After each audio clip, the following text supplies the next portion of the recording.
Israel, America और Iran के बीच युद्ध अब लगातार बढ़ता जा रहा है और लंबा खिंचता जा रहा है, जिसकी वजह से भारत की अगर बात करेंगे, तो एलपीजी पर जो प्रभाव देखने को मिल रहा है, वो तो है ही है। इसके अलावा एक और सेक्टर है, जो सबसे ज़्यादा प्रभावित हुआ है और वो सेक्टर है एविएशन का। हमारे साथ इस समय एविएशन एक्सपर्ट हैं, डॉक्टर सुभाष गोयल जी। इनसे बात करते हैं कि क्या प्रभाव भारत में देखने को मिल रहा है। सर, ये जो युद्ध चल रहा है अभी और लंबा भी खिंचता जा रहा है, तो इसका प्रभाव हमारे देश की एविएशन सेक्टर पे क्या पड़ता है? देखिए, कोई भी वॉर होती है उससे दो सेक्टर्स को बहुत ज़्यादा, एक तो स्टॉक एक्सचेंज को और दूसरा एविएशन एंड टूरिज़्म को। एविएशन एंड टूरिज़्म, कोई भी आदमी कहीं पे भी जहाँ पर सेफ्टी सिक्योरिटी ना हो वहाँ आदमी ट्रैवल नहीं करना चाहता। जहाँ तक ये वॉर है, 9 मिलियन के करीब इंडियंस वहाँ रहते हैं मिडल ईस्ट में, जिसमें मैक्सिमम दुबई में है, अबू धाबी में है, उसके बाद कटार में है और बाकी फिर सऊदी अरेबिया, कुवैत और शारजा वगैरह इधर है, ओमान। तो ये सारे वहाँ फंसे हुए हैं। इस वजह से कोई भी मतलब फ़्लाइट सारी एकदम बंद हो गई थी, स्काई बंद हो गया था। पर अब कुछ दिनों से एमिरेट्स की कुछ फ़्लाइटें, एयर इंडिया की कुछ फ़्लाइटें, हमने भी एक दो चार्टर्स मस्कट से करे हैं, ओमान जो कि साउथ में है और वॉर के डायरेक्ट रेंज में नहीं आता। और काफ़ी सारे पैसेंजर्स जो स्ट्रैंडेड हैं वो via Africa, via Ethiopian Airlines आ रहे हैं इंडिया। इथोपियन एयरलाइन की हर रोज़ 2 फ़्लाइटें दिल्ली से हैं, 2 बॉम्बे से हैं और हैदराबाद, बेंगलोर और चेन्नई, चारों तरफ से फ़्लाइटें हैं। तो इथोपियन एयरलाइन एक बड़ा अच्छा रूट लोगों को मिल गया है, उस पे आ रहे हैं और कुछ लोग वाया श्रीलंका भी आ रहे हैं। खासकर श्रीलंका की सारी फ़्लाइट्स है, साउथ इंडिया में हर जगह है, हैदराबाद, बेंगलोर, कोची, त्रिवेंद्रम, तो दिल्ली, बॉम्बे, हर जगह। तो श्रीलंकन एयरलाइन और ये काफ़ी कर रहे हैं। और जिन्होंने मिडल ईस्ट में ही जाना है, जैसे इराक में जाना है या ओवरलैंड जाना है, तो उसके लिए, इवन इज़राइल के लिए श्रीलंकन एयरलाइन और वो यूज़ कर रहे हैं। तो रॉयल जोर्डेनियन एयरलाइन मस्कट के लिए, मतलब ओमान के लिए ऑपरेट कर रही है बॉम्बे से, तो उस पर भी काफ़ी पैसेंजर्स जा रहे हैं। और अगर ये वॉर चलती रही तो हमारी गवर्नमेंट ने रिक्वेस्ट करी है ईरान को कि वो कुछ रिलीफ फ़्लाइटें भेजेंगे एयरफोर्स की, और वो अलाउ कर दिए जाएंगे। सर, इसमें अभी जैसे एविएशन पे ही अगर हम बात करते हैं, तो इसमें ये भी है सर कि जैसे फ्यूल का जो प्राइस है अगर हम बात करेंगे, तो वो इंटरनेशनल लेवल पे काफ़ी महंगा हो गया। तो क्या जो अपना उस एयर फ्यूल जो होता है उस एयर पे फ्यूल, देखो एविएशन टर्बाइन फ्यूल जो है वो 40 to 50% होता है एयरलाइन की डायरेक्ट ऑपरेटिंग कॉस्ट। तो जब सप्लाई एंड बड़ी महंगी हो जाएगी तो प्राइसेस भी महंगी होंगी। तो इस टाइम फ्यूल की प्राइसेस बढ़ रही हैं और इसी तरीके से एयर फेयर भी बढ़ रहे हैं। तो मुझे उम्मीद है अगर ये वॉर नहीं हटी तो फ्यूल और बढ़ेंगे और प्राइसेस भी तो बढ़ेंगे। आज से सर, जैसे जो इंडिगो एयरलाइंस है, सरचार्ज आज से वो लगाने जा रही है। इंडिगो भी लगा लिया है, अपने एयर इंडिया ने पहले ही लगा लिया था, स्पाइस जेट भी लगाएगा और अकासा एयर भी लगाएगा, श्रीलंकन एयरलाइन ने भी लगाना शुरू करा है, इथोपियन एयरलाइन ने भी लगाना शुरू करा है।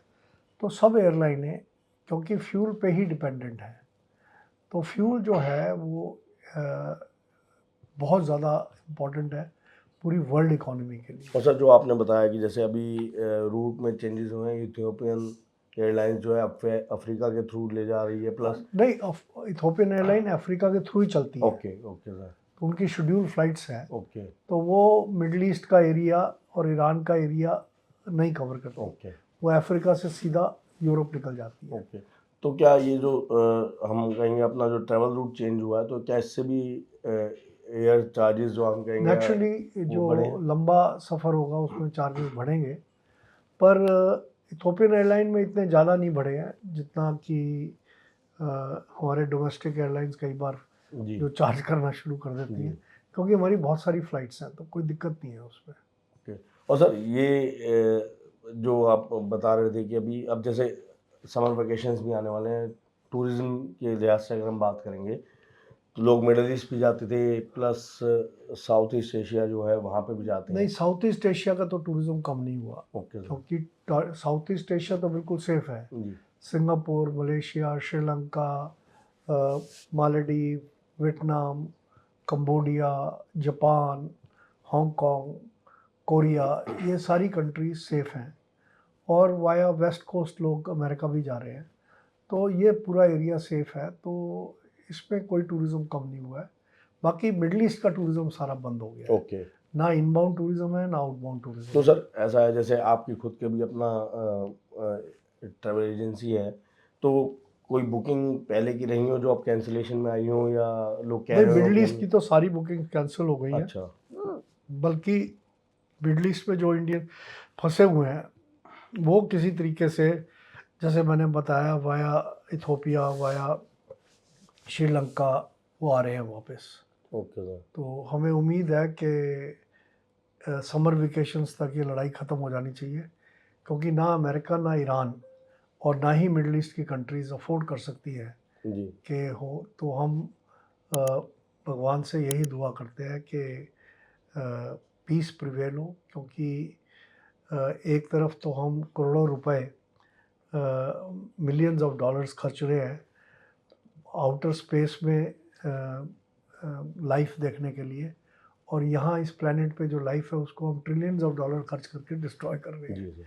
तो मैं नहीं चाहता कि ऐसी बेवकूफ़ी बढ़े, पर ईगो होती है हर कंट्री की। तो अ, हम उम्मीद करते हैं, और हमारे प्राइम मिनिस्टर मोदी जी एक रोल प्ले कर सकते हैं इस सिचुएशन में, और उनकी दोनों साइड सुनती है, तो हो सकता है वो पीस ब्रोकर कर सके। और सर बस एक आखिरी सवाल, स्टूडेंट्स भी इस टाइम पे काफ़ी जाते हैं बाहर पढ़ने के लिए, तो क्या स्टूडेंट से रिलेटेड कोई ट्रैवल प्लान में चेंजेस आ रहे हों? और नहीं, स्टूडेंट्स तो अब जा ही नहीं रहे। पहले भी यूरोप में वॉर थी, तो यूक्रेन और रशिया की वॉर की वजह से, और स्टूडेंट्स जितने अब विदेश में जा रहे हैं वो ज़्यादातर ऑस्ट्रेलिया, न्यूजीलैंड जा रहे हैं, और बाकी यूरोप या अमेरिका जा रहे हैं, अमेरिका क्रॉस पैसिफिक जा रहे हैं। तो बाकी यूरोप में और यूके में स्टूडेंट्स कम होंगे। कनाडा भी अब सिचुएशन ठीक हो गई है, पहले स्टूडेंट्स कनाडा में भी कम हो रहे थे, अब दोबारा कनाडा जाना शुरू कर दिया। Okay, thank you. Thank you sir. तो ये आपने सुना डॉक्टर सुभाष गोयल जो ये बता रहे थे कि वार का इम्पैक्ट एविएशन सेक्टर पे क्या पड़ा है, और कुछ एक जगहों पर जाने के लिए एयर रूट चेंज हुआ है, प्लस जो सरचार्ज है वो भी बढ़ा है, क्योंकि फ्यूल जो है, एयर फ्यूल, वो उसकी कॉस्ट बढ़ रही है। और उम्मीद यही जताई जा रही है कि जल्द से जल्द ये युद्ध जो है समाप्त होगा, और फिर शांति बहाल होने के बाद सारे ही सेक्टर को आराम मिलेगा।